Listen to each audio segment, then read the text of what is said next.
Hello, my name is Cameron Quast. I'm an animal science major, freshman going into pre-vet, and I would like to ask you a question. How many of your family members have driven electric cars, owned electric vehicles, or have hybrid vehicles? Or more commonly, smartphones, like I'm using to record this.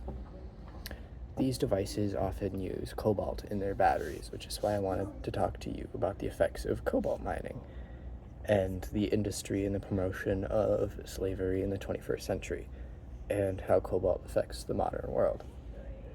Have you ever wondered what goes into the production of electric vehicles? Have you ever thought about the internals, like the motors, the batteries? Well, today I'm going to share with you what production goes into them, and the attempt by big corporations to hide and sweep that knowledge under the rug.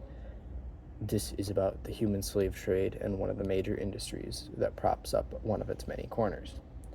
First, we'll start off with the so-called workers. These people are often forced into work, whether that be held through debt, intimidation, kidnapping, violence, any manner of strategy. These workers are often malnourished, underpaid if paid at all, mistreated and abused both mentally, physically, and sexually.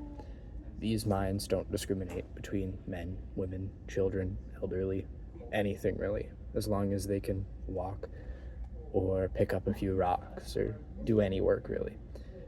These cobalt mines are often extremely dangerous and toxic, often leaking radioactive gases and carcinogenic material.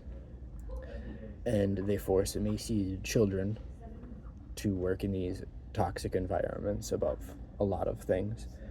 And these children, adults, or anyone are often threatened with violence or beaten because of minor offenses. And after hearing all of this, wouldn't it surprise you that they are always, if any, working without safety precautions or barely any tools aside from large buckets and pickaxes and shovels?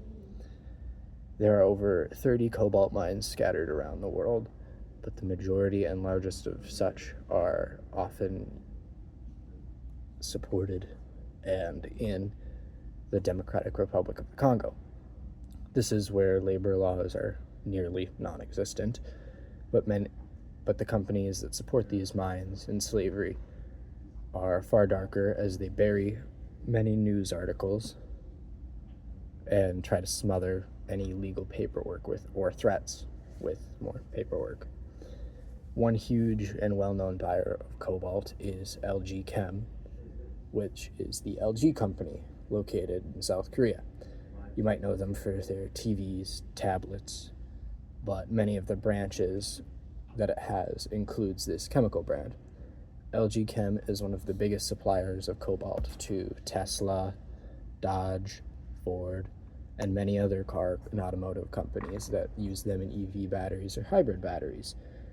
And when questioned by it, one of the main producers and CEO of Tesla, Elon Musk, dodged the question. And another reality of cobalt in EV is that until we figure out how to refine the production and mining industry, the carbon cost of creating these electric vehicles is nearly breaking even on the entire cost of production and life of running gas or diesel vehicles that were used in the 90s, early 2000s, and upwards today.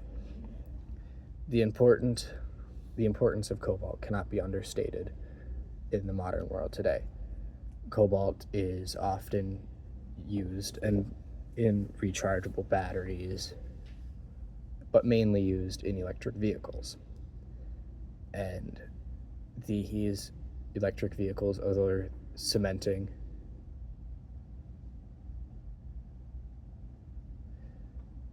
are often used in cementing and carbide tools as well as making rare earth magnets for electroplating and corrosion resistance.